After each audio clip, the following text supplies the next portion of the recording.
paper at Michael's. It's called Fluid Mixed Media, and it's very smooth. I wanted a smooth paper, and this is pretty smooth as opposed to this guy, which is really, really rough.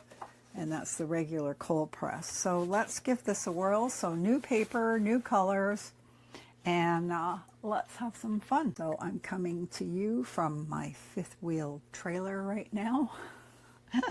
And doing this is a bit of a challenge because I have to stay very still. If you move, this the trailer shakes, and then my video shakes, and it's like, oh boy, lots of fun. Okay, so let's try the Oprah next. I love, love, love Oprah. I used to use this a lot when I lived in Hawaii doing my flowers.